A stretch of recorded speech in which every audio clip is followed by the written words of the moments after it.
on this, and my vote to return our children to a hybrid model. I know that the work that Darius and his team are doing. I know as a board of health, I'll be on this administration for constant check-ins and updates. I want weekly updates, information from the administration as we start. There's a lot to roll out here. But as a board of health, we're going to be looking at, what is going on. And, for the first few weeks and months as we open up, I expect there to be change. I expect that, people are going to get a little more comfortable. Or not, and we're going to have to, as somebody else said, is to pivot. We can't just be completely rigid in what our decision is tonight. But I feel very confident in this community to keep doing what they have been doing to keep us all safe. I know that we can and will change, based on advice, and the other board members and nursing staff will be watching like a hawk at the indicators that are going on.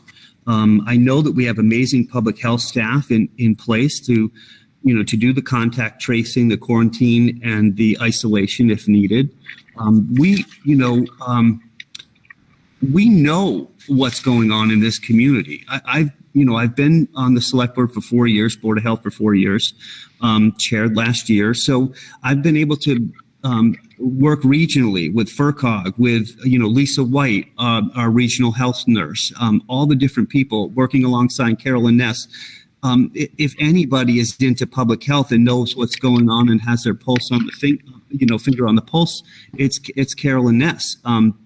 So we have been working, diligently, day and night, constantly on what's happening locally, what are the cases, what's the exposure here, who needs to be trained more on protection. We've had it very, very good. I thought when this started off, we would be in a lot worse shape. But this community has really stepped up and made sure that their children are safe, that their families are safe, their parents are safe, grandparents, seniors. They have been, they've been taking all kinds of steps to do the right thing. And that's what's kept our caseload very, very low. I mean, I look back at 16 cases we've had in our community. This is just Deerfield, but each one of those cases are different. They're not all a positive case. They are, a suspected case. And we know what those cases are. We know that, it's not like we have no idea where these cases come from. Like we've got 5 or 6 cases and we don't know how they're connected and we don't know where they're coming from, who they've been in contact. We know everything that happens when a case comes up. And a case may just be, hey, I'm not sure and I'm getting tested, or I may have had it back in April and I just want to be sure now. That's a case. So when you hear you have a case, it doesn't mean we have active cases in the community and we're rampant with this disease. It means that, people are being cautious and they're getting tested and they want to know, did they have it back in January when all this started, or February? So there's multiple steps to this. We know that as soon as we get notified, I get notified instantly all day long. If we have a case, it goes into Maven. We jump on it. Lisa jumps on it. We have our other nursing staff that jump on it. We immediately get in touch with the people. We make sure they're isolated. We make sure they're getting tested. We make sure they have food, and that they have family support to make sure that they don't have to go out in the community. So we're all over this, and we're going to be all over this when the kids go back to school. And so I want the administration to know that we're going to be watching like a hawk as to what happens. And I want to be, we want to be notified immediately, as we will. And we're not going to hesitate to shut down, and we'll take a break, 2 or 3 days, whatever it takes, to make sure we deep clean if we have a case, so that we can assess where that case came from, how many people they've been in contact with, and seclude, isolate and quarantine where we need to. Then we can make the decision intelligently on data. Do we open back up and get moving again because we know we've got it under control, or is it a time where we have 4 or 5 cases and we have no idea how they're connected and we don't know how many people they've been in touch with? That's a time where you go, okay, we need to step back, close, go to full remote. But right now, I feel like we are in the best position possible to get back to school and to try to make sure that, we can educate our kids and supply all the information that, and all the support that this whole community does so well to our teachers, to our children, and support the staff and the teachers who I know are scared and are concerned. I just want you to know that as the Board of Health, we're going to be all over this and make sure that, people are, making sure that they're washing their hands, protection, everything you can do. And of course, there'll be, oh no, this person didn't wear a mask. There'll be those issues where people are concerned, but we're going to have to learn to live with that, just like every other industry has, to get through this. And hopefully we'll have a vaccine, and then there'll be people that'll say, well, I'm not going to get a vaccination. That's all the stuff we'll have to deal with down the road. But for right now, I think the administration has done an amazing job, and Darius has done, an incredible job working with everybody to try and put the best foot forward. And so I'm in favor of moving forward with a hybrid model at this time, but I am in, no hesitation to shut it right down if I see any issues, and I'll know right away. So I'll leave it there. I took too much time. So. Jessica, I saw your note, but Bob Holla is next in line, then you. Jessica, if you want to piggyback on Trevor, go ahead. Thanks, Bob. Sure. So, Trevor, thank you for all that information. And I'm hearing that you have a lot of confidence about what's happening outside of the school building. And you said some things that did help to build my confidence a bit. But I, as an elementary school teacher, have a lot of confidence about what to expect in these classrooms, and it is unified with our teachers, who every single teacher who has reached out to us, emailed or spoken, has said our children will not be able to comply with the masks and distancing that are the primary preventives against transmission of COVID in our school. A classroom situation is not at all like a doctor's office. It's not like a grocery store. Children cannot be expected to behave with the self-discipline of medical professionals. And I am personally not comfortable voting for the hybrid plan as it is right now.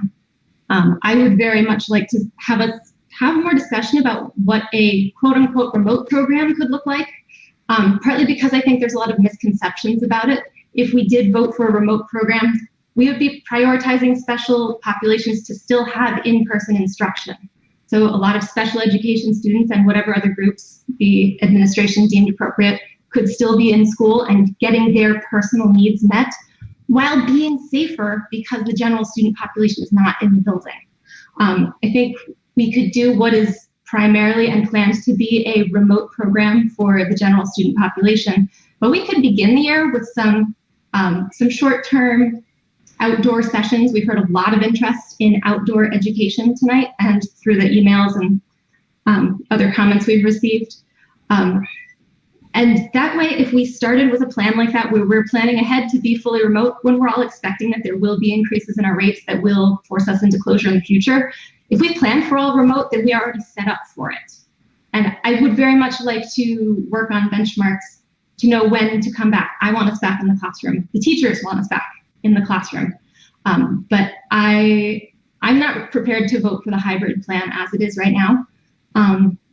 And I would like to have a more robust discussion about what a remote program could look like and understand how it would still meet a lot of the concerns that we've heard from parents and teachers. Okay. Thank you, Jessica. Ashley, Dion. Can I go first? Oh, Bob, that's right. I forgot you. Sorry. That's all right. I only have a few little comments. How could I forget you, Bob? So I've been on the school committee since my kids were at Whately and at Frontier. One graduated in 08, one graduated in 11. And people always ask me, Bob, why are you staying on the school committee? My wife asks me every time I go up for 3 years, because I love the kids. I love the people we work with. I like what Trevor was telling us about the Board of Health and staying on top of things. I have a wife that's a nurse at Bay State, been there since day one. They take protocols. Wear masks 9 hours. Even though she's in her office, she wears a mask 9 hours a day. I think that the start with kids with masks and washing hands starts at home. if parents at home aren't teaching their kids how to wear a mask, wash their hands, how are we going to do it if you don't start at home? I was at Muffin's General Market this morning, family going on vacation, a little 6-year-old and a little 8-year-old. They had these little masks on because their parents taught them how to wear a mask. I really think it starts at home. It shouldn't have to start with the teacher or administrator or nurse to tell them how to wear a mask and how to wash their hands. It should start at home. Second, I have a nephew that has a wife that teaches in Barrington, New Hampshire. They're going full time with 1 day of prep on protocol. We're given 10 days to help the teachers with whatever they need with protocols for safety. That's a lot of prep to get the teachers ready. If they're saying they need more time, maybe we can get them more time. I think there's still going to be more time during the course of the week. A lot of the what I've heard through the grapevine, like everybody else has, a lot of the COVID that's coming through is from large groups. And I'm not talking about kids that go to summer school. I'm talking about the kids that are partying, having parties on weekend because they think it's safe. I have a friend in Hoyoke that just came down. Him and his wife came down because their son went to a party in Hoyoke, 20, 30 people. He came down it and spreaded it to a lot of people. And that's, I think, where a lot of this is coming from those larger groups, that they think it's safe. I know Darius spoke a little bit about it, and we've been talking about it. You know, I heard about the tents. I know we're talking about purchasing. If we haven't purchased them, because we have grant money, we're going to spend probably, correct me if I'm wrong, Darius, $20,000 to $30,000 on some tents for outside learning.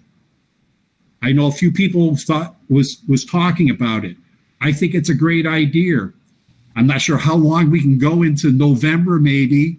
I know they make heaters, you know, and they're expensive, but you know, you put up sides, you put a sweatshirt on, and then you still have your outside learning, which I thought was a great idea.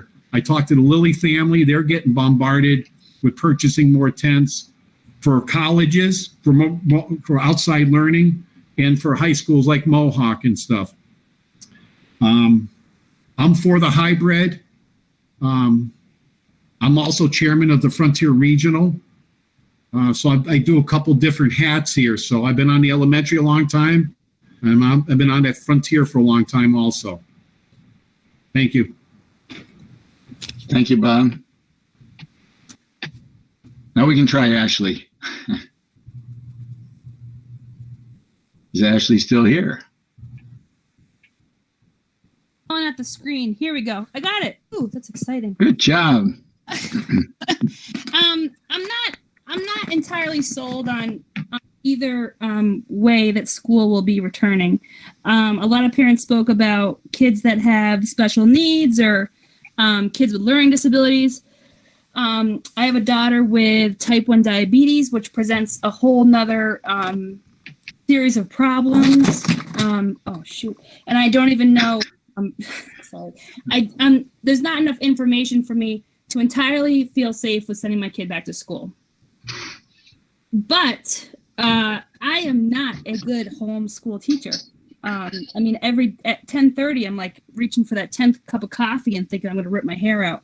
But I don't like either option. And I guess every time I drive by like Channing Beat or there's that other building that's, you know, kitty corner from Yankee Candle, I'm thinking like, instead of a tent that may or may not get us through or a heater that you may or may not need, I mean, can we look at some of these maybe empty buildings that are around, and teachers that want to do just remote, if they feel comfortable doing just remote, then they have their own set of kids that they do. Kids that are parents that feel comfortable sending their kids for the hybrid model, if we can space them out.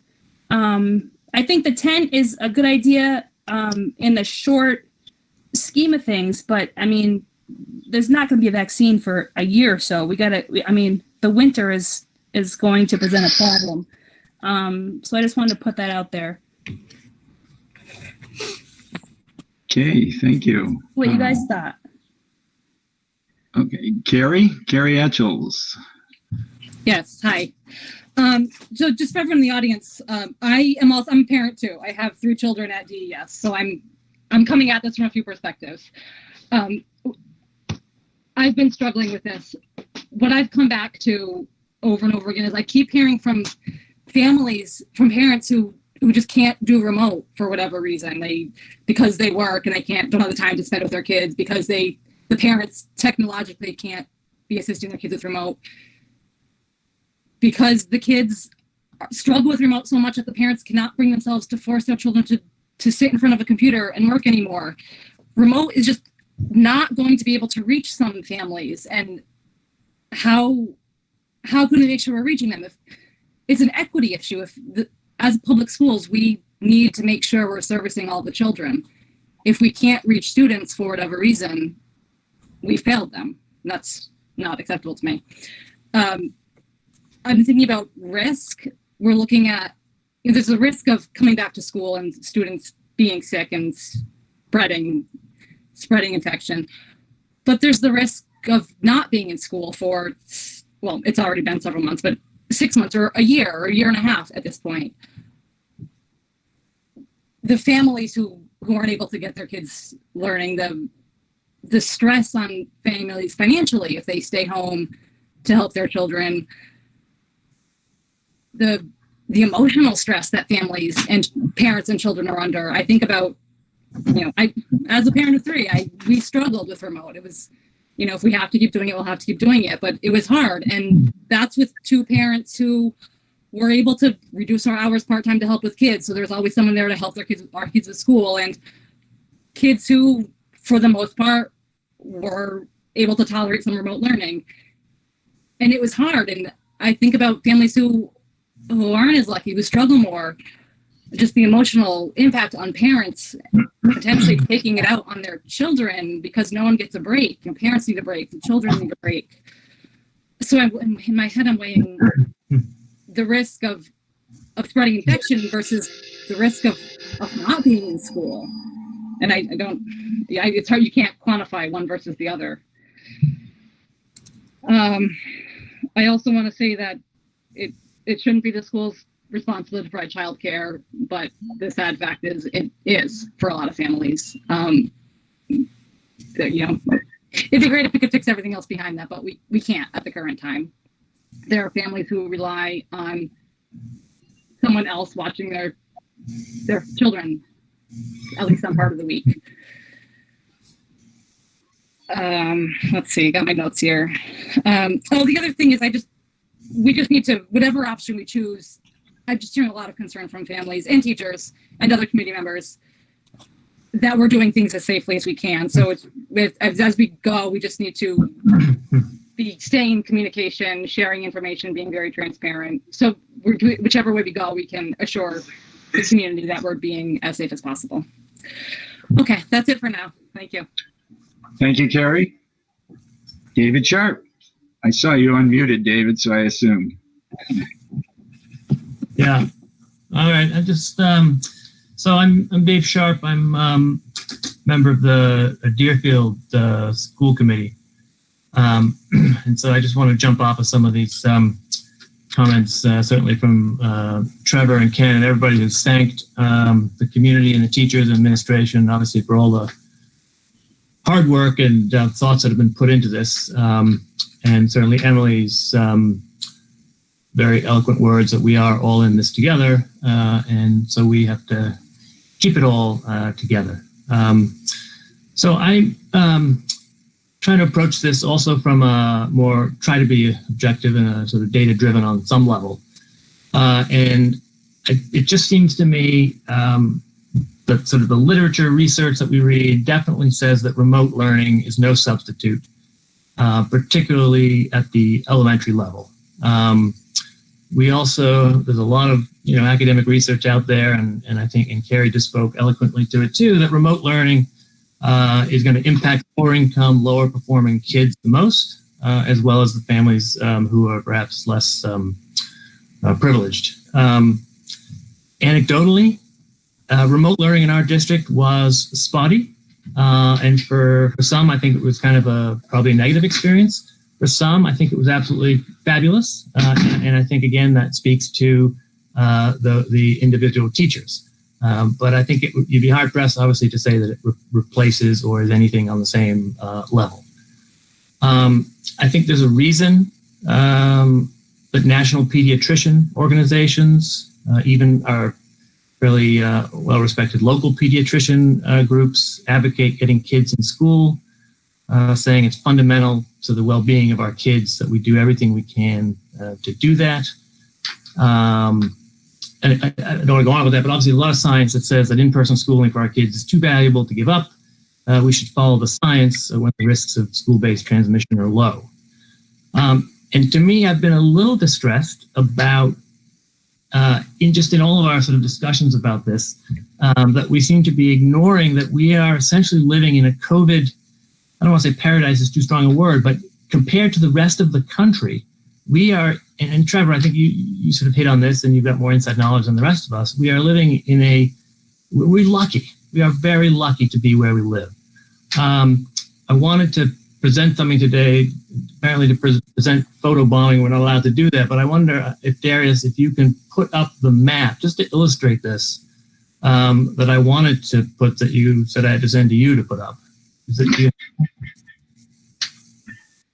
that possible? So if it doesn't come up, so there I see something on the screen. I don't know if you can, okay, so this was a very interesting recent article in the New York Times, and it's an interactive map put together by a group of epidemiologists showing the current sort of state of the virus in America. And if you can look at this, basically the white areas are doing very well.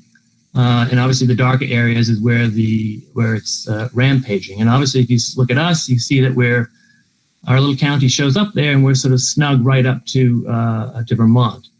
But the other thing this map did is it actually predicts by county and then size of school how many cases are expected to come into the school on day one. And it can be broken down into a 500-person school. And if you do that for Franklin County, the answer is 0. 0 kids would be expected to have COVID.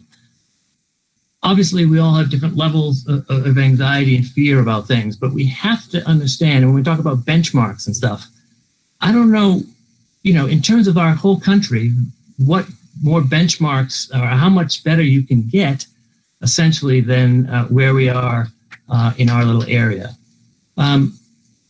Frankly, I think we all should turn off cable news on both sides of the spectrum, because the debates that are taking place there are crazy. We're not Florida, we're not Texas, we're not California. For people who, there's a lot of talk about Indiana this week and what happened there, but if you go to that interactive map and you plug in the county where that happened, it's not alarming at all. It was absolutely expected that there would be COVID in those schools when they opened. So to me, I just think that's critically important for us to remember. And then on the statewide discussion, again, it's a little, again, when we hear statewide numbers, we should all be, thankful that we have a governor who took this seriously. As a community, we take it seriously. We have great minds in medical community in Boston. But again, and we're doing much better than the rest of the country. But again, we are in Franklin County. We are doing much better than even the rest of our state. So if we get alarmed about things that are happening in our state, I think we should also keep that in mind. So again, back to that question of benchmarks, if we go remote, what's our benchmark to get back? But it seems to me there's no benchmark that certain people that we could meet if we're not already meeting it in terms of a hybrid model or getting our kids into school. Schools in many parts of Europe are open and doing fine full time. Am I advocating ignoring an increase? Absolutely not. Just as Trevor said, if we need to close down, we will. But while the conditions allow it, I think we should be doing all we can to teach our kids in person. The way I understand it at the elementary level anyway, the other way to think of it too is that each classroom, I think, is a pod. You could think of as a pod. We talk about these pods outside of the school. Well, each classroom, I believe, is not going to be having as much sort of cross, pollination as they might in a regular school year. So you've got a whole nother level of sort of safety there in terms of that group of kids, and how the disease may enter the school. So again, I also agree strongly with sentiments expressed by others about not going back, that there is a privilege issue here for folks who, I'm not talking about the teachers now, I'm talking about but folks, parents and families who may be advocating remote, who can do that, who have, and Carrie, I won't repeat myself, you spoke eloquently to that about just certain people in our community don't have the luxury of being able to do that, to change their work to be working from home. So while I know it's tough, and my sense is that teachers are very worried and anxious about that, I would hope that we would look at the numbers in our area and think about, this is a place where we should be sort of leading the way and showing people, again, like Trevor said, how a good community behavior makes it possible to sort of get back on our feet and get kids educated. So I rambled on too much, but those would be my thoughts. Thank you, David. Michael Merritt and Jessica, I did see your offer. We'll certainly get back to you. Thank you, Ken, and thank you to everybody that's submitted comments either via email or making public comments on here. I'll just start by saying that I am in favor of the hybrid model. I've been working as a special education teacher for over 6 years, ranging in grades, from as young as 3rd grade all the way up to 12th grade, and a few years in between. I also have 2 children that attend Conway Grammar School. So that's the community that I'm in. And when I think about our role as school committee members in terms of trying to come to a decision about this vote, I think, I personally have been trying to listen to the entire community of staff, parents, and just the greater community. And what I see is a very diverse need. That you can hear my son in the background, probably. I think our community has a very diverse need for schooling, and I feel that it is our school's job to try to meet that need. And I feel that the hybrid model gives us the most flexibility in terms of trying to meet that need. So that's one of the reasons why I'm voting for it. I listened carefully with the issues brought up by CPAC and the teachers, being a teacher myself. And I do hope that as the administration moves forward with whatever plan we do vote for, that we proceed thoughtfully and are willing to continually, think about what is happening right at that time in the community and with the students, so that we meet the needs of all of our students. And I think that the way the plan is currently drafted gives us the flexibility to do that, whether it's taking kids outside for certain reasons or if we need to be inside. And I know from some of the colleagues I work with in the special education department in the district I work in, some of the needs to be met in person, some of the needs to be met remotely. There are some services that are hard to do 6 feet away, and sometimes doing a service over the internet in a one-on-one setting is the right way to go. But I think all of those needs are on an individual student basis, and those would be part of how the plans are administered. And so I feel that hybrid gives us the flexibility to make the decisions that we need to do, and that's why I'm in favor of it. Thank you. Thank you, Michael. Just to give people a sort of the batting order, we have Keith McFarland, Phil Cantor, Elaine Campbell, And then I believe Katie, as Bob has told me, that Katie would also like to talk. So we would start with Keith. Hi, I just have a quick comment and then a question for Darius, if you could speak to. Looking at the Massachusetts Teachers Association put forward a list of proposals prior to reopening. A couple of them are specifically the purview of DESE. Several of them, I think that the district has made a very good faith effort to try to address, but there's two that I have questions about, and I'd ask if Darius could speak to them. One is computers and internet access for all, and I don't know if everybody in our district has the internet access to go full remote. And then the other question was on ventilation, air exchange, and HVAC units in the buildings. I was wondering if we've been able to address that at all. Sure, Keith. Well, as you know, right now we are, you probably may have or haven't heard about the Chinese kind of embargo on computers right now, where, I don't know, all the politics of it, why they're sitting on the docks of China right now and not coming to us. But many of the computers we ordered for this fall that we talked about earlier in the in June and such, we're waiting on a delayed order there at this particular time. Not going to get those until October. We still have enough computers if we run off the numbers that we ran remote this spring, so that everybody can have a computer. There's enough smart families that do not have internet access, and the schools are talking. When I tell you the schools, I'm talking about the principals, are trying to figure out ways. Can we provide support to those families? And there's different programs out there, but families also have to be willing to buy into even the low cost Comcast one for internet for students. They have some programs and that kind of stuff, but we're going to have to work with them on that as well as other hotspots around town. So we're still working on that.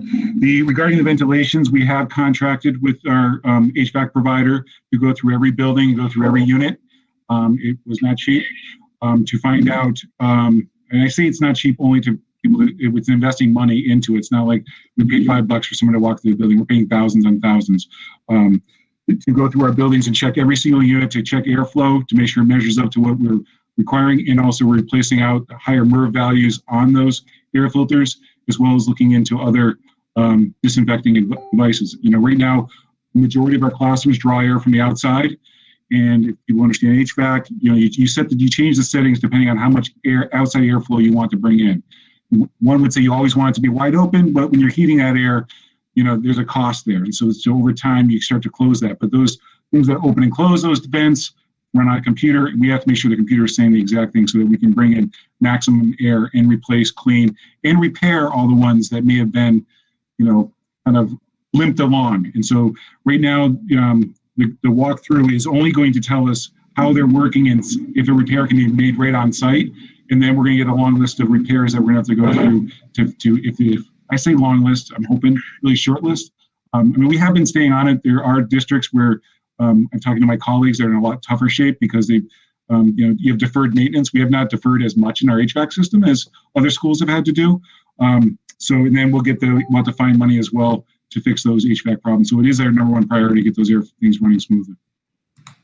Thank you. Okay, Keith. Phil. Can you unmute, Phil? Yep. Sorry. Okay, no problem. So I just wanted to weigh in just sort of out of respect, first of all, for everybody's comments and letters and whatnot.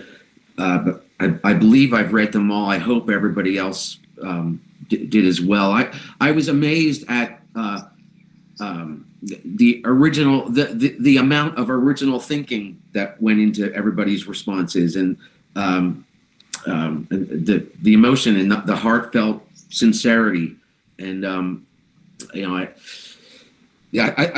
think that this is a terribly difficult decision, and I don't see how anybody can feel really good about having to make this decision and this decision at all. But at the same time, when I look at some of the responses, some of the benchmarks that people have requested, especially people that are requesting the all online option, that people are suggesting the benchmark of shut the schools down if there's a single positive case in the county. And I had a real hard time adopting that line of thinking. And so you know, but at the same time, I think we're fooling myself if I think that, you know, if to say that the risk is at zero. The risk to people's health is clearly greater than zero to leave your house right now. But all that being said, I think, you know, to me, what was the comments that I got, in addition to the letters that the school committee got, the comments that I got from the Conway staff and from the Conway parents were significantly in favor of the hybrid model. So, and that really informs my vote, I believe. So I'll just leave it at that. But thank you, everybody. And it's a terrible decision, and I don't feel good at all about participating in it. But I understand that's democracy, and that's what we do. So, yeah. Okay. Thank you, Phil. Elaine. Still with us, Elaine. I am still with you. Excellent. I was looking to see if any of the principals would want to weigh in about their opinions about this. Not to put them on the spot, but it's kind of their it's their domains and their comfort level, their staff, their kids that every day. I just wanted, if any of them are out there, which I'm sure they probably all are, if they would want to weigh in about their feelings about any of this. I'm glad you didn't want to put them on the spot, Elaine. No. So we'll see if we get a response. Katie, while I wait to see, could I hear from Katie? Can you hear me? Yes. I'm sorry, I lost power, but I called in. So I'm probably surrounded by people that have power, but for some reason I don't have power. So I first of all thank everybody. This is, as everyone's been saying, a tough decision and not one that anyone is taking lightly. And I echo a lot of the comments. I believe the hybrid is the best solution at this point in terms of the purpose of the schools is to educate our children, and we need the children to be educated. It will be a huge loss for this generation, and it already is a huge loss for them. So we have to do what we can to deal with this situation, which no one had expected or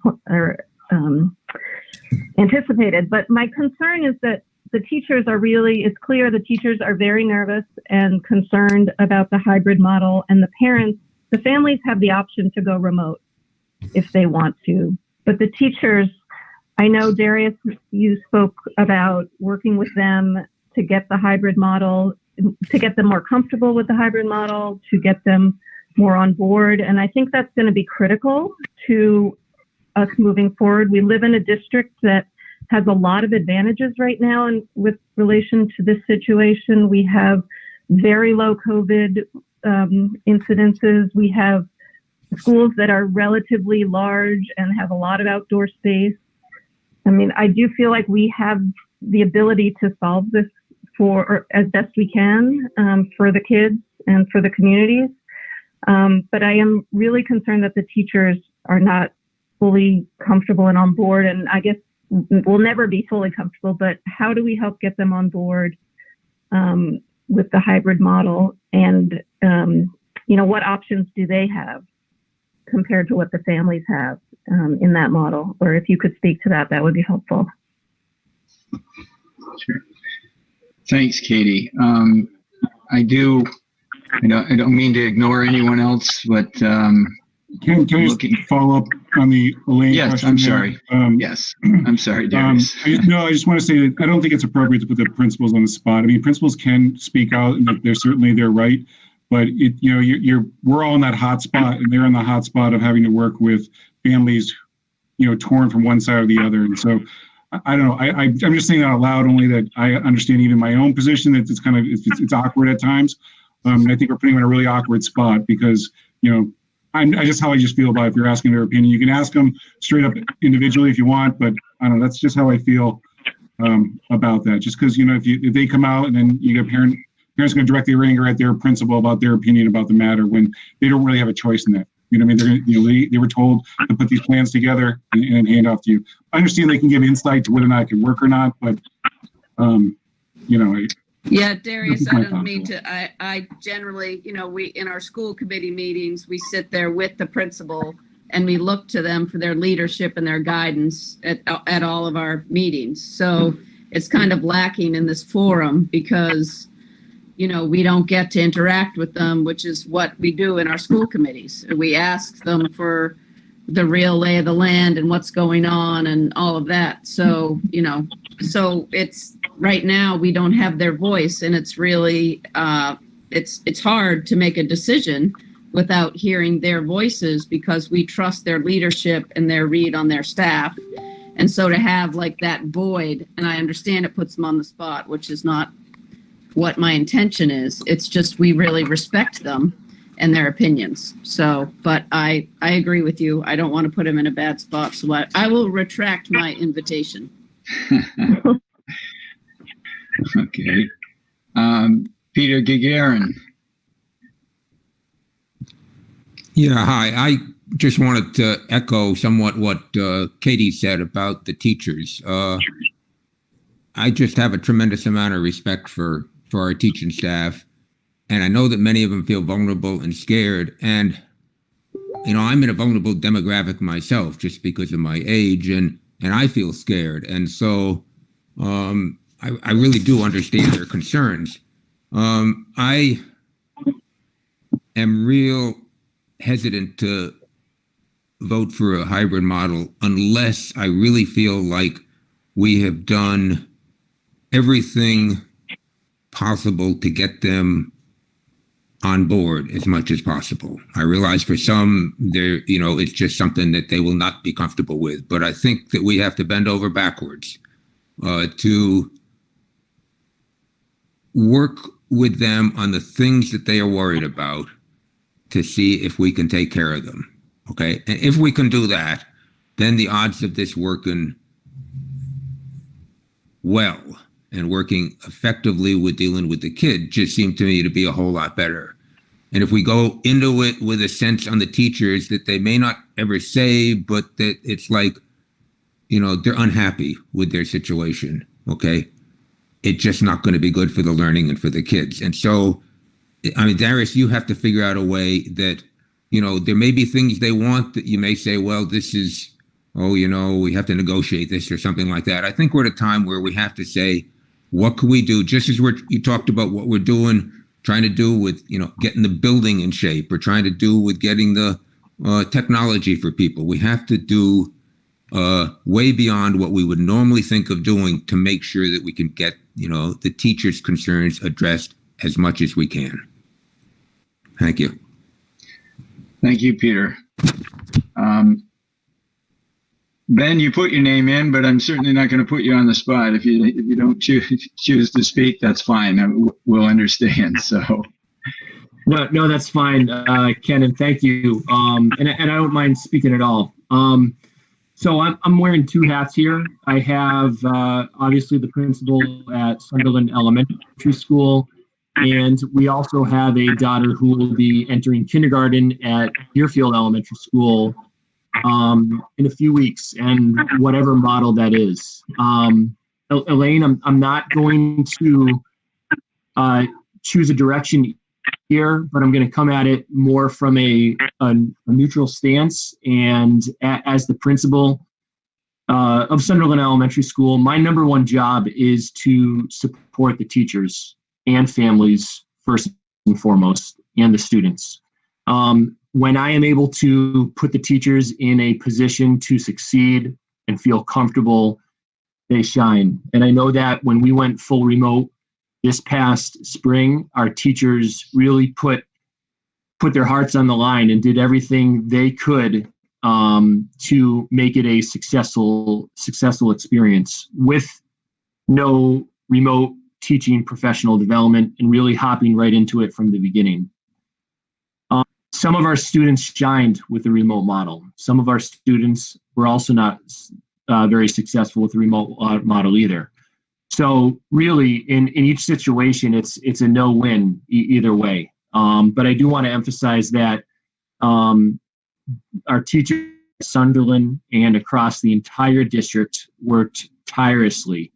And I'm confident that no matter what direction the committee goes, that they will continue to do so. They know that they have my support. They have the support of the other administrators. They have the support of our families, and we'll get through this in one way or another. And I appreciate all of them very much. Thank you. Thank you very much, Ben, for that. Jessica, I've reached the end of a list if you wanted to speak again. Maureen is stepping up. What? I'm sorry. Oh, Maureen just came up. We'll go to Maureen first. Hi. I'm also very torn about those two plans. I don't think either one of them are that great. I agree with a lot of what everybody has said. But if the hybrid plan does get voted in, I think we need to, I agree with Katie and Peter about getting the teachers to feel that it's safe. I also think that whichever plan, remote or hybrid, that we do need to do a lot more work with special ed from all the comments and letters and emails that I've gotten. And it needs to be very clear what options are available for families. And also the safety protocols, I think need to get more specific and very clear. I know we're still working on them, and I appreciate all the work everyone's been doing. I was also wondering how they will be enforced. And so those are my questions. Okay. Would you want to, Darius, would you want to speak, or should I? Regarding how the policies will be enforced? Is that the question you're asking? Yeah, the safety protocols. Yeah, I mean, we're going to have to, I think we're going to have to have really clear guidelines on how we enforce them and what the consequences are. And because when I say that there's a broad range, you may have students who are having behaviors that are connected to disabilities, and we got to be cognizant of that and work with that and work with families and work with behavioral plans in order to address those things. And you're also going to have students who may just be playing around or that kind of thing. So, we're just making poor choices. And so, we're going to have very strict, there are going to be strict rules regarding that. And laying out the parameters for that. So I think, and we will present to the school committee what those will be. I think we have to build those. Each building is going to have a different flavor to those, but in overall the same, I want to say no tolerance, because no tolerance has a bad ring to it, but we have to be very much on top of these. This is the expectation. This is what we have to do as students and community members in the building with that expectation. So thank you. See, Carrie, just a question, Carrie? Two questions for Darius. The first is the survey that parents filled out about their plans, preferences for going back in the fall. Is there a reason that wasn't shared with the community? Can we share those results? I know what the survey showed did influence my decision making, so I think it might be helpful for the benefit of everyone watching and listening to know what those results were. And also, earlier when you were talking about going back with, did I understand you correctly that there's a possibility that if we go remote, there might be if we go hybrid, there might be a brief time where we're at home to get teachers comfortable with this, to make sure everyone's on board? Are you saying we could just what I'm saying, and so I had a conversation with the union and talking about, and again they're going to have to also get they're waiting anxiously to find out what's going on here about how they're going to react and that kind of thing. But basically, my plea to them was that we have to work on this together. And I want to make sure if there's concerns about coming back, if there's certain teachers that would come back, if those concerns are met, there are some teachers that are not going to be able to come back at all. You know, in the sense they're going to have choices regarding their own, they may have their own an illness or their own health. Rather, there may be ones that just aren't comfortable, and I have to respect that as well. But there may be some that are saying, like, listen, I'm not certain about, how are we going to just say be safe? And when they put those, and that's what we're going to talk about as unit, is I want to address those, and if we can address those things like, let's do something that's very easy, like the HVAC system. People don't understand what we are doing to improve the HVAC and to make sure that it's safer than it's ever been before. Those kind of things, and working with the unit on that. And if I have to change the rollout of the plan slightly, and I was clear with them slightly, we can't go on for months, if there's no indicators and the indicators are low and all the other things about us says we can safely go back, then we may have to adjust it. And I'm going to have to come back to the school committee and talk about that. But because I don't want to just to kind of hammer this down. This is how it's going to be. Day one is the 11th, and this is what it's going to look like on that day. Because what we said from the beginning was we were going to come up with a plan. It was going to go back to building-based teams about how to implement a plan. And if that's going to cause that we need to do a different, Deerfield looks very different than Conway. Deerfield has 3 times as many students as Conway does. Well, their orientation schedule is going to look a lot different than Conway's orientation schedule. And how are we going to do that? And we also have some unknowns about how many students we're talking about. Because as we've heard that some people are they can choose to keep their children home. And so that's going to affect the overall numbers. And that could be a positive thing for the amount of students that may be in a classroom. We may have been talking about classrooms of 12 or 16. Now we might be down to 10 if there's a certain amount of our students who are not participating in the hybrid model. So I got to get that data and work with the teachers on that. But I did promise how much you can promise when you're negotiating that, that we're going to work on it together. And I do need and want as many teachers on board and be comfortable with whatever the plan is and what are the barriers. And that's what I've asked for until our next meeting is what are those barriers that can they be addressed? Because there are some barriers that can't be addressed. There are other barriers that we can address, and so that everybody feels comfortable. Because we do not, I know that there's this, we're talking about the splitting of our community. No plan wants to put people in danger.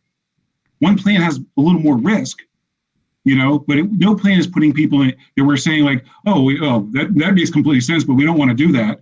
Like we're trying to move it along together and be working together on it. And it goes to what somebody was saying earlier about we have to bring them along, the teachers along with us. They have to feel safe. They have to feel, secure so they can do their jobs. And it does require that next step of looking at the building-based, how are things going to be executed? Because the X's and O's are going to make the difference whether people feel safe or not. And when we talk about them in general, I hand out a 57-page document.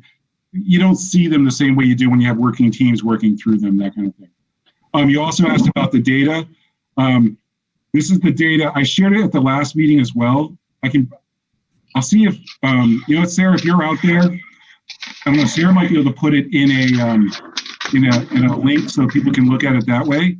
I'll do a quick showing of the summary of the data. Basically, it's going to break it out by school. This is all the stuff that's hidden.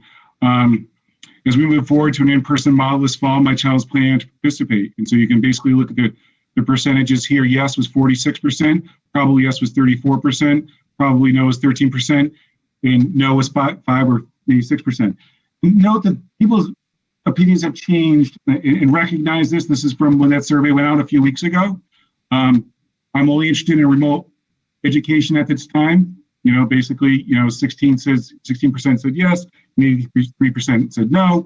Are we encouraging families to drive? This is the percentage that we have regarding, for busing. That we'll be re-asking that question again when we move forward. And then childcare, I think, is important. I have childcare options available to me, 28%, 40% said it's a hardship, and 23% this doesn't affect me. So again, this data is a few weeks old. It's a data point that we looked at one point. as well. But people asked whether or not we do it again, but I think it's we're here tonight. So.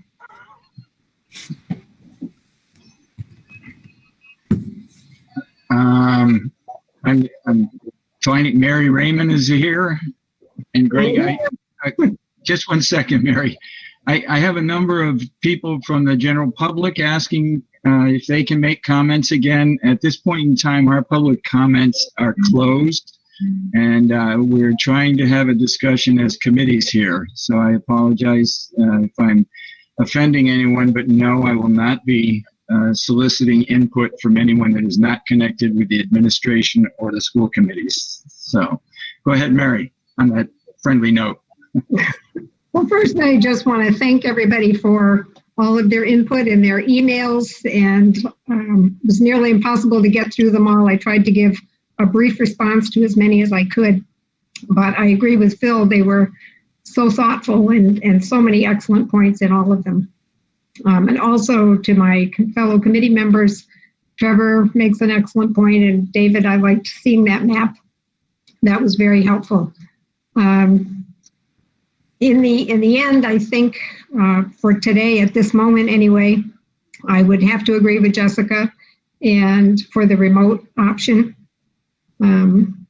For those who don't know, I work at another school, another 7 through 12 school in the area, and I chaired the subcommittee for the health and wellness. I am coordinator of the student services department and have the nurse in my department. So we put our heads together and we just said, we have to do this. And I thought, we can do this. We can do this. The plan is pretty comprehensive. If you're inside of the school building and in those hallways, as Jessica mentioned, things are very different than what actually works on paper. But you see the details and the risk and all of the duties that the nursing personnel will be taking on, and it's pretty daunting, but still I thought doable, and I still think it could be and might be. And then after that, the story from Bay State Medical Center hit, and I think many, we've had some medical people speak on here, and I'm also a nurse myself, and I agree with their perspectives and what they have said. And then I saw what happened there, where, protocols and recommendations were in place. Medical people know how to do it better than anybody.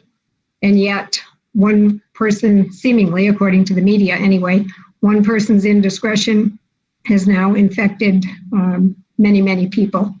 And come to find out, part of that spread, which I heard on the news from the president speaking himself, was from staffers who were in the break room without their masks. I just think there are so many, loose ends like that. I think this plan will work if everybody 100% does what they're supposed to do, but I don't think that that's something that I'm willing to take responsibility for right at this moment. I'd like to see what happens with the summer spike, when all the summer happenings that have caused a spike in the cases, when those resolve a bit, when the college students come back and we know that they're all safely settled, their parents have gone home and left our area. I'm not saying I'm not in favor of hybrid. I just don't know how quickly that should be implemented. I know, other schools and summer camps around the country. At the same time, I'm sure there are just as many who are having success at it. I like, Trevor, you made excellent points about being ready and having the knowledge to shut things down and evaluate things as quickly as possible. But if we're talking about that, that means somebody's become infected. And I worry about the staff. I worry about all of the symptoms, because according to the state, if any staff or student exhibits a symptom, they have to go home. They have to be tested. They have to go home. And so we all know cold and flu season and strep throats and allergies and all of that can mimic some of what's happening here. So those are my concerns. I just don't feel that we can implement all the protocols with 100% fidelity. But I'm hoping going forward that we'll figure out a little bit more. And having said that, one last point would be for our special populations, I do think we have to make some special arrangements. Special education, those struggling students who need the extra help, parents who need support for their children, those without the internet, those kinds of things. And I think we can work on some special arrangements for them. Thank you. Thank you, Mary. Greg Gottschalk. All right, sure. Just to jump off of what Mary just said, I thought in some of the comments there were some more or less pointed questions around a definition of complex and significant needs. When I finish up, maybe, I don't know if Darius wants to send a few words to clarify, is that something that we can do? Is that a distinction that we acknowledge? Anytime, of course, 100%. You have a small percentage of the students who will get very little out of remote learning. And with these DESE recommendations, we're going to look to try to serve special populations as best we can, but wanted to give you maybe a chance to answer on that. In general, I do find myself in agreement with so much of what was said. I also thought that Emily made a great point in that no matter how this comes out, we're still one community, and we've got to find a way to move forward. It's nice that the New York Times is willing to send us a map, but to Mary's point also, we can spread risk equitably. Risk is on the front end before anything happens, but outcomes are always lumped. You either have an outbreak or you don't. Either a bunch of people get sick or they don't. And I do like, I think Carrie also spoke a lot in terms of risk. I like to frame this in terms of risk. There are certain words like safety and danger that tend to end conversations. I think if we frame it in terms of risk, how much risk are we willing to tolerate, that may help us to continue to move forward. I reach out also to teachers and the parents of the community to try to think of it in those terms. Education is a real value. I mean, there's the famous case of Malala, someone who risked violence to go to school. We have in our own country, Brown versus Board of Education, where students fought to get an incrementally better education. So the idea that, well, we should only return to school if the risk is zero, I agree. I think that there are many people who aren't saying that, but I just want to put out that I'd encourage people as much as possible to frame in terms of we're trying to chart the path of least misery through some awful options, and there must be some benchmarks that it makes sense. Okay, now, given how important education is, it makes sense to bring the kids back into school. Having said that, I do find the stuff from the state, it feels to me like it's skewing maybe more risk seeking than possibly the values of the community. And that's where I want to aspire to getting kids back in the building, but I'm not in a real hurry. So that's all I wanted to say. Thank you. Thank you. Working my way down the list here. I think we're back to you, Jessica. All right, thanks. So 10 days of professional development can't change the nature, 10 days of professional development can't change the nature of child development. We know from decades of research that child development is relatively fixed. None of our 5-month-olds walked, none of our 5-year-olds performed calculus. Our teachers are telling us that the kids will not abide consistently with the primary safety guidelines if we bring everybody back to school. Several of you are saying you want things driven by data. And from what I can tell, you're only looking at medical data. I just spent hours over the last week compiling the data from the communications we got, specifically to look at what teachers were saying. We did not have a single outlier Every teacher who put time and effort into thinking this through and communicating with us, every single one of them said that they felt like remote is the best option. They don't think that the protocols they don't think the protocols will be safe. They can't do them effectively because of the nature of children in groups. They all agree on that. They feel like the attempts to enforce masking and distancing and doing constant sanitization protocols is going to create an environment that is terrible for kids' social emotional health. They will feel isolated by their physical distance. They will feel alienated from other people. They will never get within 6 feet of somebody all day if they do it right. And if they don't do it right, they're getting punished. We can't punish children into being ready to learn. I'm sorry, we have not talked about punishment, but there's nothing we can do to change the nature of child development. And we certainly can't force them to do these things and be ready to learn at the same time. Our teachers are sharing their expertise with us. They're incredibly unified. The survey of teachers said that 3/4 of them favor remote. 100% of them who wrote to us agree that remote is the best option. They have learned a lot about how to do their remote instruction. They feel like they can do it more vibrantly, more engagingly, especially given more time to plan to implement primarily remote instruction. I totally agree that I want our teachers on board with what we do. I don't see how we can possibly get teachers on board if we are ignoring 100% of what they're telling us. I don't see how that works. We have had the teachers union ask us to support them financially. You know, we have a lot of teachers who have to work second jobs in order to support their families. And they say, that takes my time and energy away from my classroom. Can you support me by having the town cover more of my healthcare or by increasing my salary? And we say, we would really like to do that, but we don't have the money. Listening to their expertise, their centuries of collective expertise with thousands of children, doesn't cost us anything. And in fact, Darius has told us that doing a remote model is going to be less expensive than the hybrid model. So I have a question for any other school committee member who says they're focusing on data. What data do you need to hear to convince you about how children will actually respond to what we're describing in this hybrid plan? The data, what data would convince you? That's Trevor. That's David. What data do you need to hear?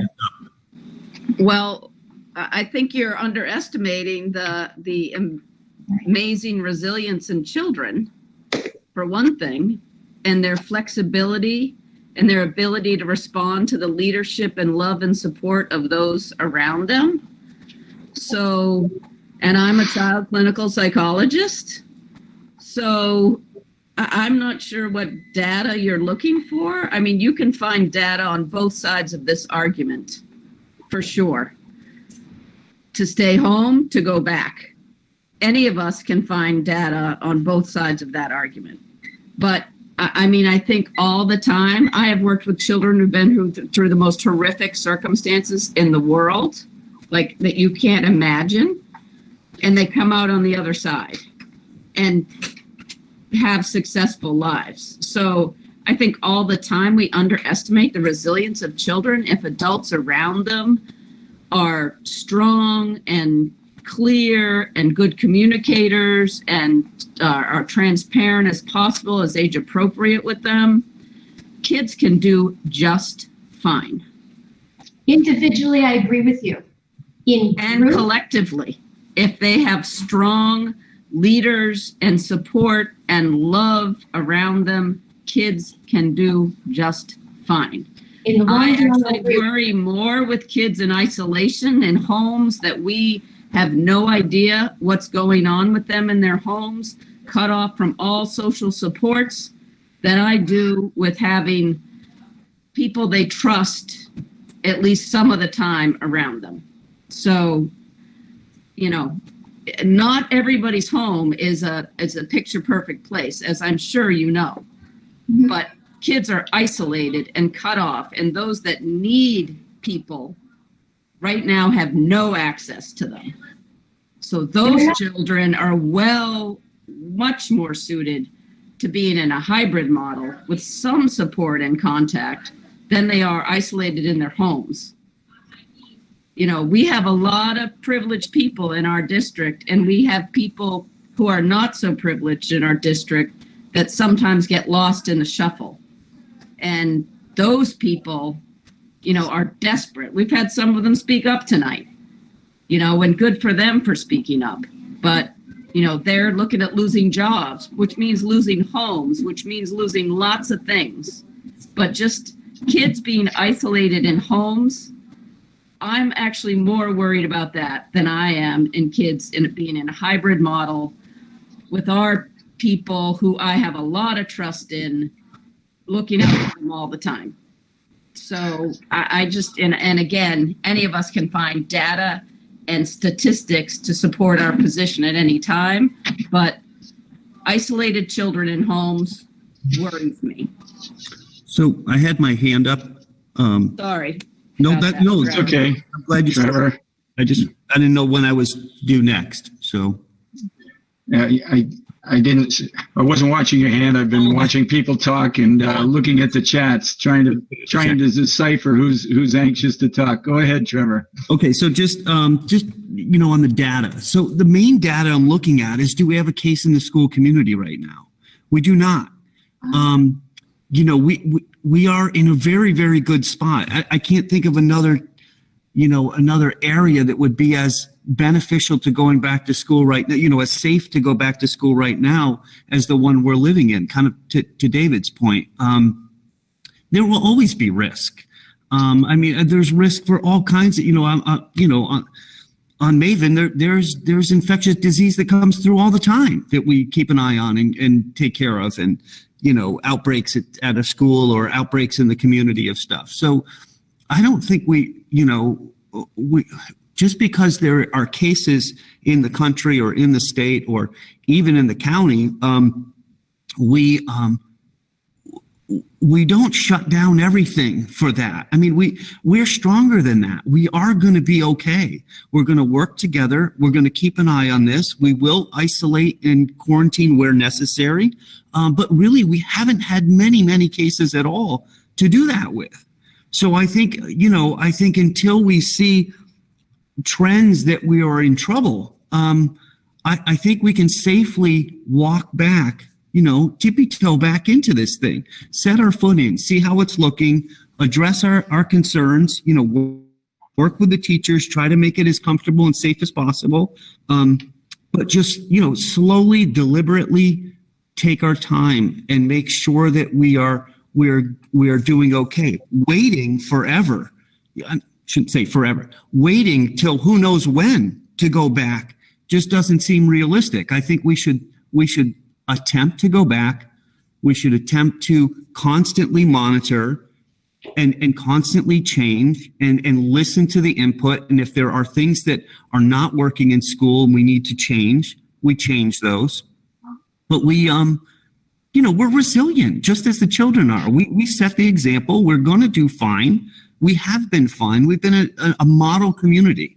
And I think we can get the strength to set the example, go back slowly, deliberately, and with the data that we have no cases in our school community right now.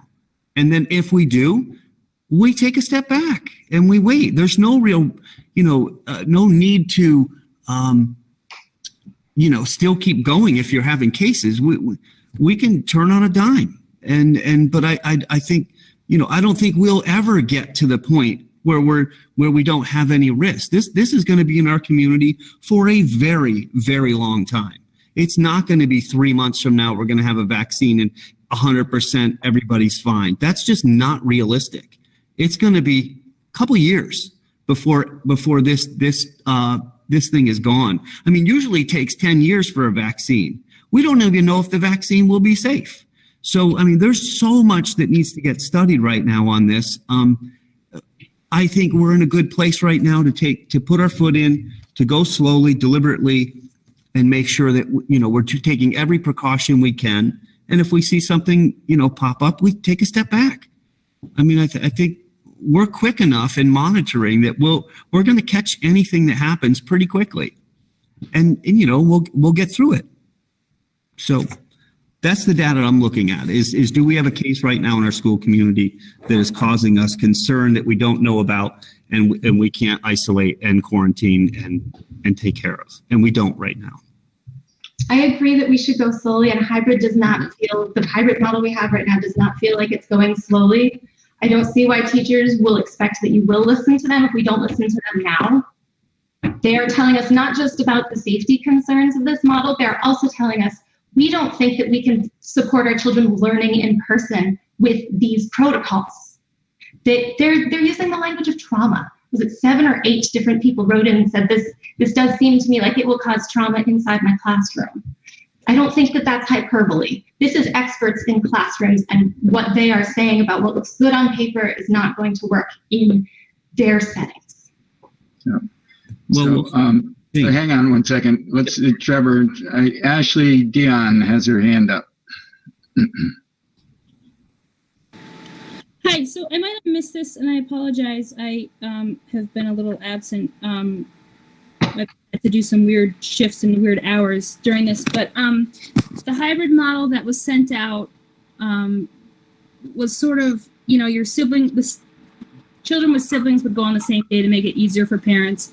It would be that they would go on Monday and Thursday, and then other kids would go on Tuesday and Wednesday, with a Wednesday being the remote learning as well as the weekend.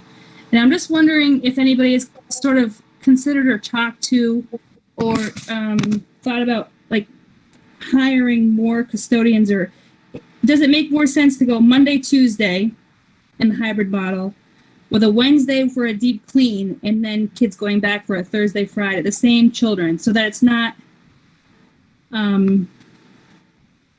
so that I guess there's not as many germs being spread around. I have just that general question. And 2, I don't want to discount anything that you're saying, Trevor. And I just feel like you're looking at it as too small of a map and area. And I have no doubt that you have your finger on the pulse of what's going on in Deerfield. But with the school of choice thing, there's Conway isn't just Conway. Deerfield isn't just Deerfield. There's kids that come up from South Hadley, kids come from Greenfield, kids from Williamsburg. It's not just, we're not like in this little bubble as it seems. And I think once everybody's kind of outside now, because it's been such good weather, I think once people get inside, I think sort of it's going to hit the fan. There's a tubing operation that's right down the road from me, and every day, 20 to 30 cars. The majority of them are from Connecticut, Rhode Island, Pennsylvania, New York. I just think that November, December, when things are really ramping up, that we get into the groove of a hybrid model, if that's the way we vote. I'm not going to say it's for nothing, but I think that November, December, when flu season hits and we were having trouble and there's not enough tests for people, I just don't know if a month of chaos is worth the work and effort and to have families scramble in, say, January and for the rest of the year. But I do want my other question answered about the custodian, the custodian having enough, do we have enough maintenance and custodians to do that model of a Monday, Thursday, Tuesday, Friday with a Wednesday shutdown in the middle of the week?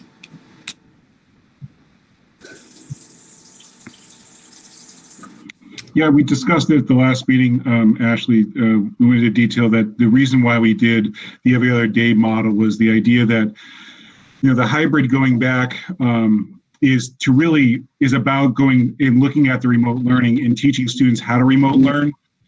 There is that idea that, with flu season, there's also concern that we may be shutting back down. This may be all for naught, or maybe it's all about, creating relationships with teachers and be able to teach the kids in person at least a few days about how to do remote learning, how to access, and build expectations around remote learning where they have some in person. The idea of the every other day was really, it was talked long and hard in our groups with the teachers when we had the planning groups. And the idea that you would be able to do work one day, follow up the student the next day, you do work one day online, then be able to follow up them the next day, instead of doing over 5 days of waiting before they felt that break was too long and they'd be restarting, especially students who are having trouble with the remote learning early on. So that was the reason there. And we do have the ability to clean classrooms effectively. We would be changing the model of having our night custodians starting earlier and helping out during the day and moving resources around, but we are looking at that. Okay. Thank you, Darius. Michael Merritt. Thank you. I'm just thinking about the data that was shared tonight. Because of the upcoming vote that we'll hold at some point soon here, a lot of community members emailed to share their thoughts, and I appreciate all of that. And I made every effort to read all of the responses that were submitted. I'm realizing that, starting July 28th for this past week, there are probably a lot of families that did not send in their thoughts because they may have already made those known prior to that time. They may have filled out a survey and felt that their thoughts were heard. And I also know that some of the letters that were emails that were sent in went to specific schools committees, not to the entire Union 38. I know there was a request to forward anything that was noticed that. I was not in a position to track those myself. I know that I heard from teachers on both sides, some advocating for in-person, some advocating for remote. I know that I heard from families on both sides. So my concern is that looking at the data that was presented tonight may not give us a full representation of the entire school community. I think it's just what we've heard in the past week only. And so I noticed in some of the comments that there was some numbers being thrown around, and I don't think that the data that was presented was able to fully capture all of the responses that were given this week, because not everything was shared to the entire Union 38. And also, not every family were sent in things this particular week. I do appreciate all of the thoughts about how our hybrid plan may need to be revised. I think those are valid. I think that's my 9-month-old talking in the background there. I feel that I would encourage the administration to keep coming to the school committees after this vote, whatever the vote may be, with how we want to address the needs of all families. I feel that there are families that have students that fall into that category of needing in-person instruction to be successful, but they're not necessarily part of the demographic that's been discussed tonight in terms of high need. But I think that the hybrid plan allows for families that need a hybrid type of instruction to request it. And if we don't provide that opportunity, we'll be missing a significant portion of our community population that is asking for it, and I feel it is important that they have that opportunity. In terms of teachers I myself am a teacher, as I mentioned before, and I did hear some responses from teachers that work in the district that they are in favor of doing some of the in-person. I've heard Darius talk tonight that he is wanting to work with the teachers to work out issues of safety. I trust that he will do that. And I trust that we'll continue to have an open dialogue, as Emily Tynan mentioned in her comment, that we'll work together as a community to do this safely and meet the needs of the families. And I think about my own children when they go, if we end up doing hybrid and we end up choosing to send our own children there, that there will be difficulties with going in person. And I also remember from my own experience working at the elementary level that the school can be a place to provide support and processing for a lot of these things. And I think that resonates with what Elaine Campbell was speaking to. So there are some things that school can provide that are hard to do in other spaces. And I hope that we're willing to take it slow with a hybrid plan. If it needs to be adapted and changed prior to September, because the model, once a vote's been made, we'll have to go with whatever. We'll have to continue to adapt whatever plan we decide upon. So I hope that Jessica's concerns are heard. I do share some of the concerns that she raised, and I'm also putting my trust in the administration, the principals, our superintendent, and the broader school committees members to keep an eye on things and make sure that safety is being met. Thank you.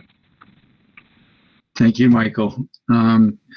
It looks like we've reached the end of people wanting to talk. I know there are probably some that want to say a little bit more. I just would like to offer some of my thoughts and the turmoil that I've faced over the course of the summer. I am a retired educational administrator in the private school environment, but one of the schools in the town of Deerfield. People express concerns with the influx of students coming back, not just to UMass and Amherst and Hampshire and Smith and Mount Holyoke, but also to the 3 private institutions we have in the town of Deerfield. And I certainly agree with those concerns. My thought process throughout this has, as I said, has come and gone. Has ebbed and flowed. I have a daughter who's a teacher, a middle school science teacher in Needham, Mass.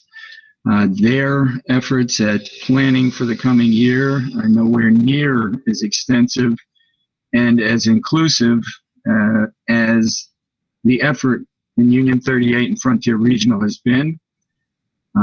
I've had many conversations with her. She's opened my eyes to many issues I had not had occasion to consider.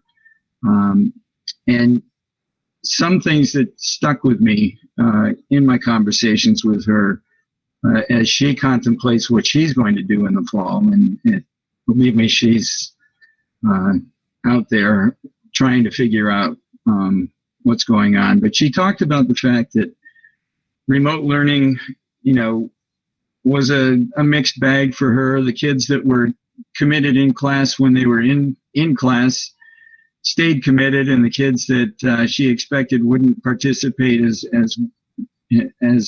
productively in remote learning essentially met her expectations. It did not.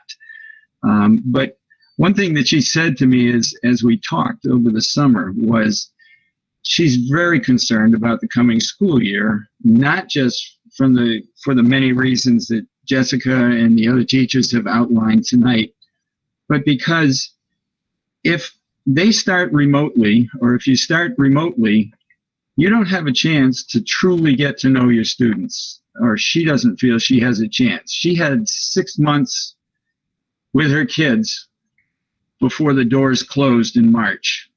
And she was able to, identify and work with those kids. I've been approaching my consideration of this whole issue, not just from the risk standpoint, on the health side, and the concerns with being able to monitor, kindergarten, pre-K through 6th grade students and try and adapt new social mores and safety procedures and precautions and protocols. But I've looked at it in terms of how do teachers, and I don't know, and I'm sure the teachers would come back and tell me that there are ways, but how do the teachers get a chance to get to know the kids? How, what possible ways can we find to try and have some contact? And that's why I found the hybrid plan and find the hybrid plan appealing. We are in an unknown territory, uncharted territory. I've been serving on the school committee for more years than I should admit. This is the single most important decision I will have ever had to make for the schools or for the Deerfield Elementary School. I'm not taking it lightly. I'm very concerned about safety, health.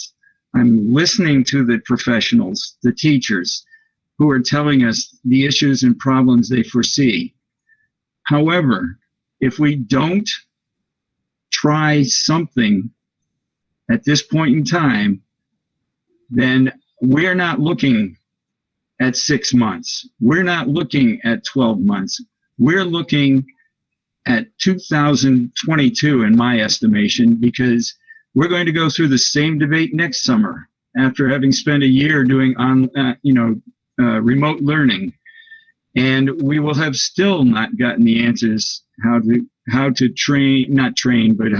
implement safety protocols and find ways to teach young children safely.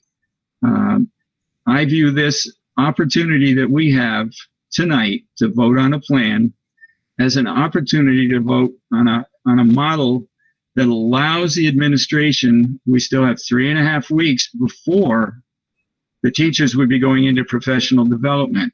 We then have 2 weeks of professional development minimum in which to work with the teachers. And it could possibly extend longer than that. That brings uncertainty to our families.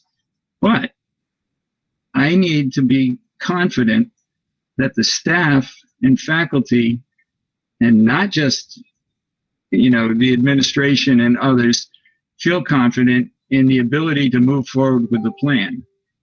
The hybrid model that's been suggested with the phasing in can be tweaked. The contact hours can be tweaked.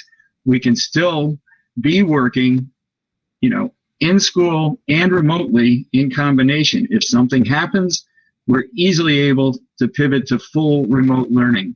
That's how I view it. It's an opportunity. If not, 6 months from now, even if a vaccine is approved, we still have to administer it to 300 million people in the United States and how many billions worldwide. And we have no way of knowing how effective it will be or how it will impact how we live and what's going to happen. I just, we have to start somewhere. We have to learn how we're going to be able to function. Yes, kids will be probably traumatized. They'll have to learn. I've got a young grandson entering kindergarten this year, and I can't picture him not being in the teachers, trying to run everything in the classroom. It's just his nature. He's excited and things, but somehow we have to find a way. And I was very encouraged by Emily's words saying, let's work together. I think the opportunity exists to work together, whether you choose remote or hybrid. It's up to, each of the individual committee members, but I honestly believe this is an opportunity from my perspective where the hybrid model presents us, as I said, opportunities to find out if we can do it. If we can't, we shut it down very quickly and we do go full remote. I don't know what else to say. So that's it. I want to thank everyone for their input this evening.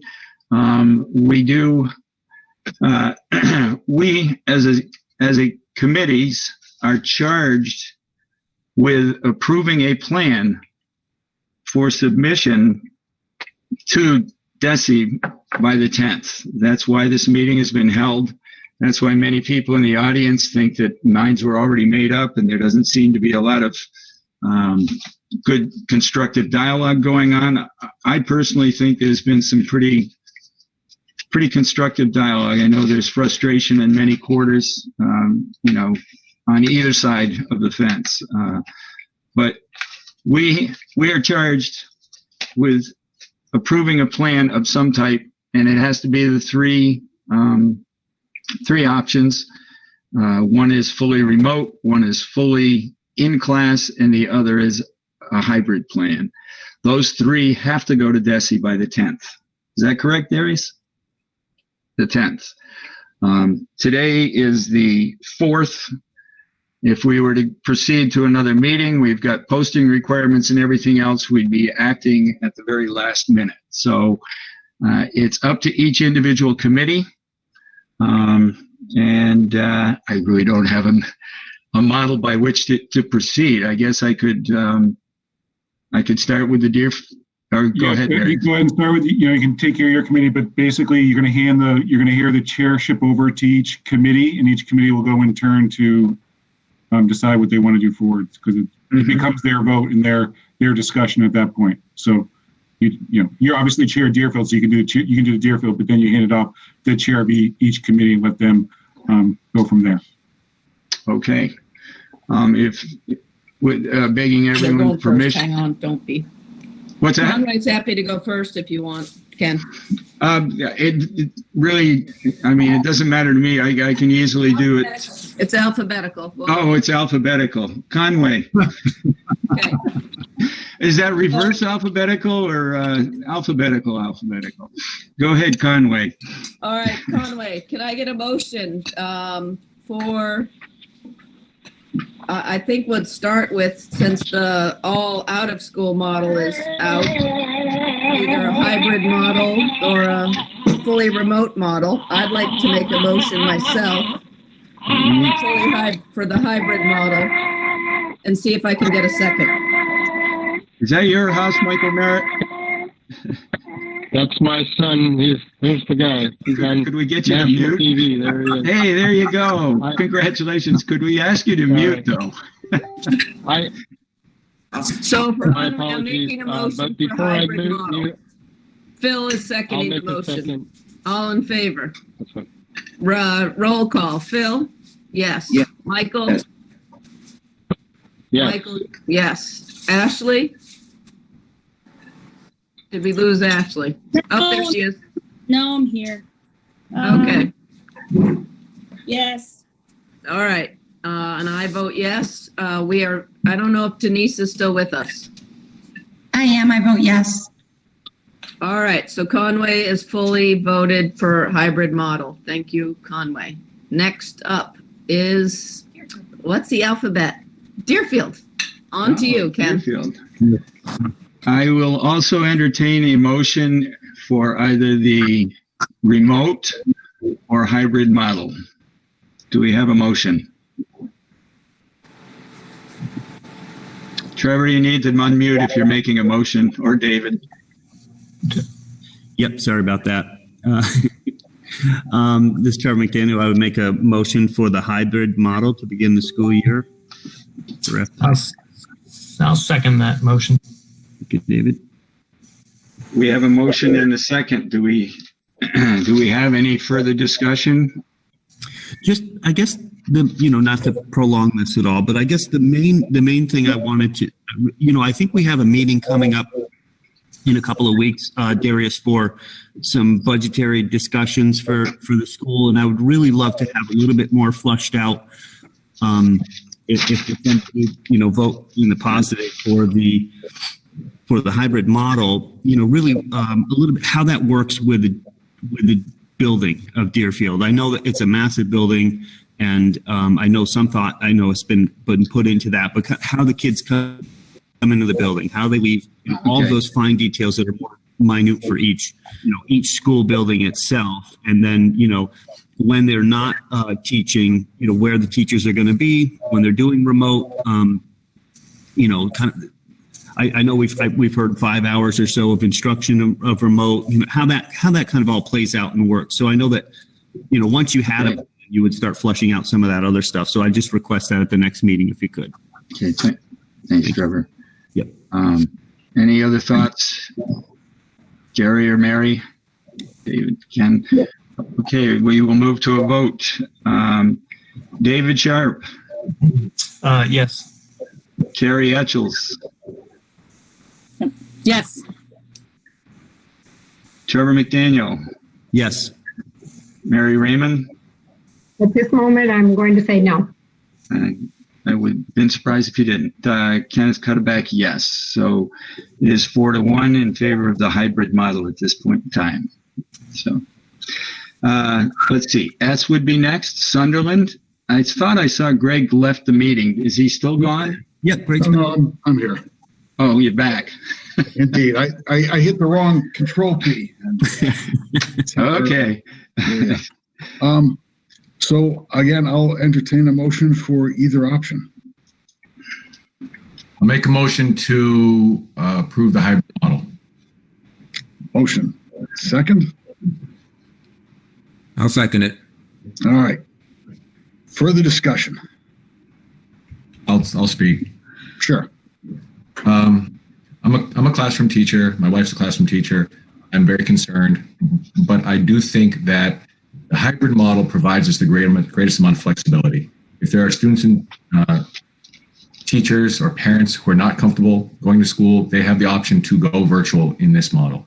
And there are students and parents and teachers who would like to go back to school, and this provides them that opportunity.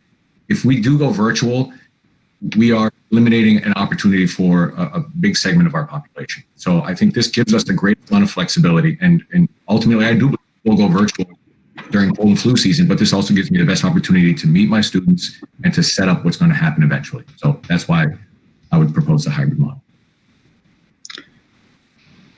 Greg? Anyone else? Yeah, go ahead, Peter.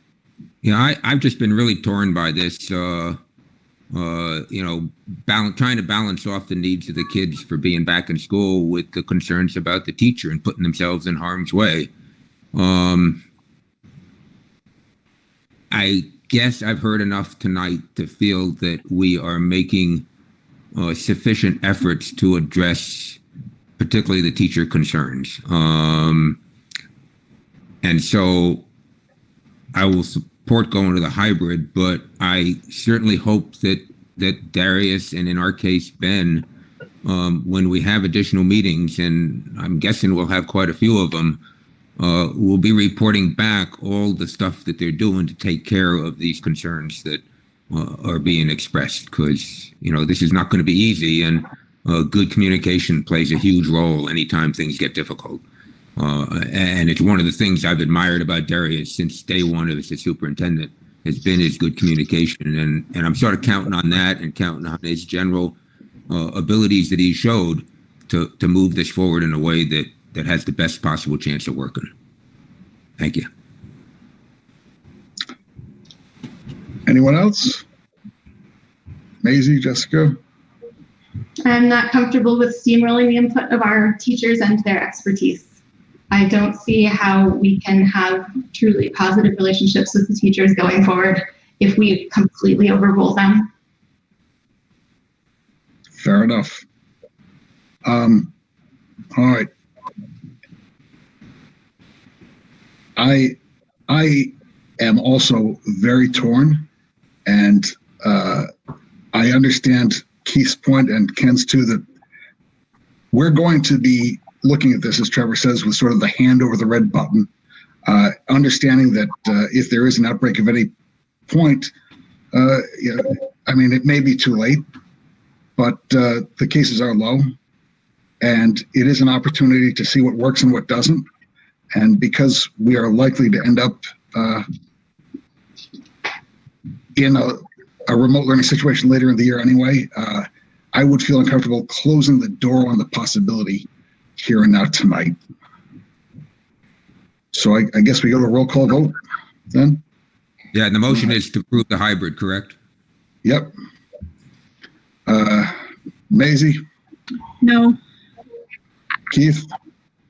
Yes. Peter? Yes. Jessica? No. Greg? Yes. So 3-2.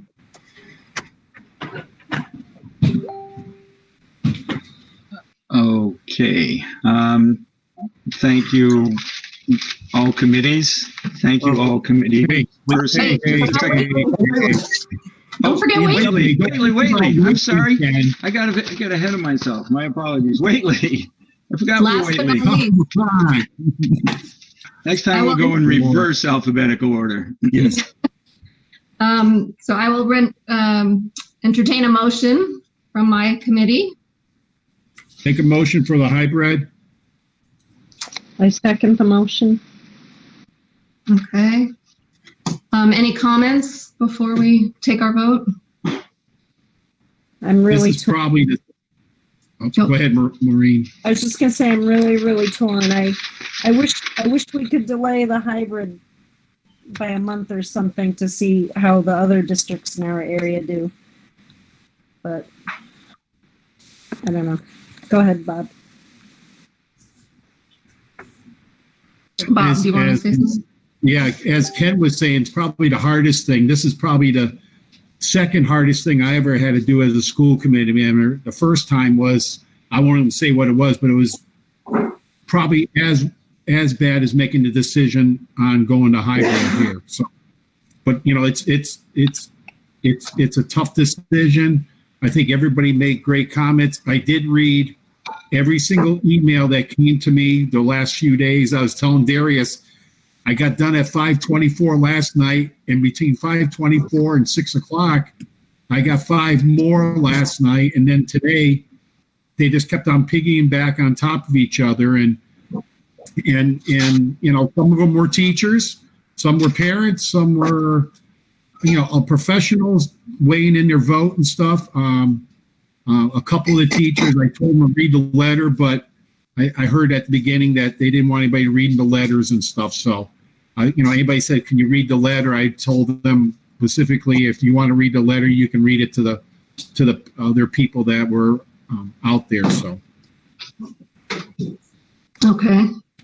And I just want to add my comment, which is that I'm putting a lot of weight and gratitude to Emily and to Darius for your comments about working together. I do think that that's an important piece of moving forward, and that we need to work together on this. And I have real confidence that we will, and that we will help the teachers feel more comfortable moving forward with the plan. So with that, I will do a roll call. So Bob? yes. Maureen?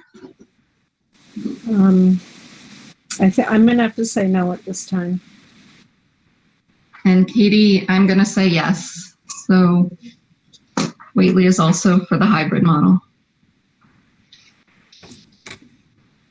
Okay, I guess now I will say thank you to all the committees and committee members. There's still much work to be done. Darius, are you out there somewhere? Do we feel the need for executive session at this point in time? No. Okay. I mean, I think it's been a long night, so yes, it has. Do a catch up. I can catch you guys up. We'll do it individually, I guess, by each school. Yeah. You know, okay. I don't know. You guys insist to go in, but it's been 3 hours and 15 minutes. So. Well, certainly you and your team. Can I ask a question? Yes. Who was that? Ken? Go ahead. I just had a question. By going the hybrid, Darius. Oh, is that Bob? Me. Bob a little bit. Go ahead again, Bob. Darius, by going the hybrid, is this me? Is this? Can everybody hear me? No, you're breaking up a little bit. Give it another try. Can you hear me now?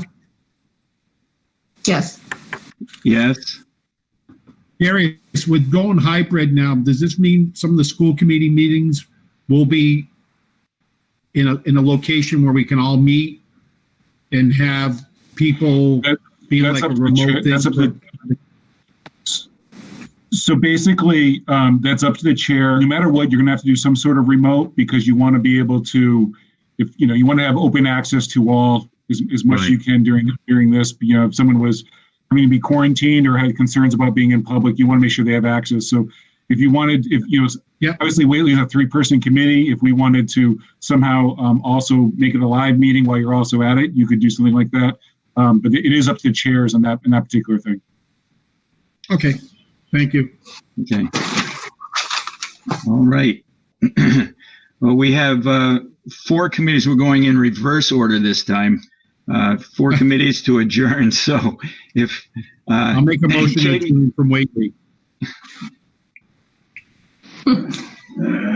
Motion from Whately. Yes. All in favor? Reverse alphabet. Yes. Okay, Whately's closed. Sunderland. Motion to adjourn. So moved. Second. All in favor? Let's see. We got Peter. Yes. Jessica, I saw yes. Maisie. Yes. And Keith. Yes. Greg, yes. All unanimous. Deerfield School Committee. Make a motion to adjourn. Trevor McDaniel. Okay, and do we have a second? Second. Dave Sharp, second. Dave Sharp, second. Okay. Trevor McDaniel. Yes. Mary Raymond. Yes. Carrie Etchells. Yes. David Sharp. Yes. And Kenneth Cutterback, yes. Adjourned at 8:15. Conway, can I have a motion to adjourn? Yes. So moved. Thank you, Phil. Second? I'll second it. Michael. All righty.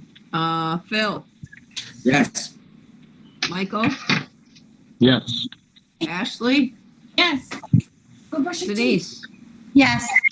All righty, and I agree also. Thank you, everybody, for all your patience and commitment. We really appreciate it. Yes. Thank you, everyone. Have a great night. Good night. Good night. Thank you, Tim. Thank you.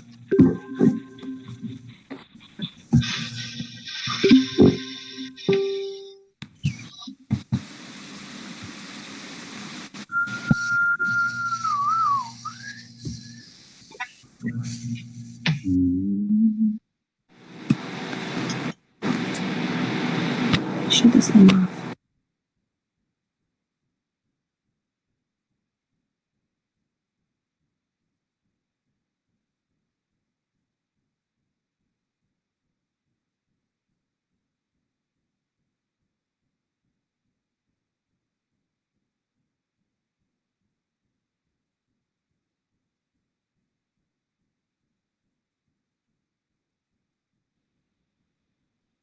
How do I shut this thing off? Zoom, zoom, zoom.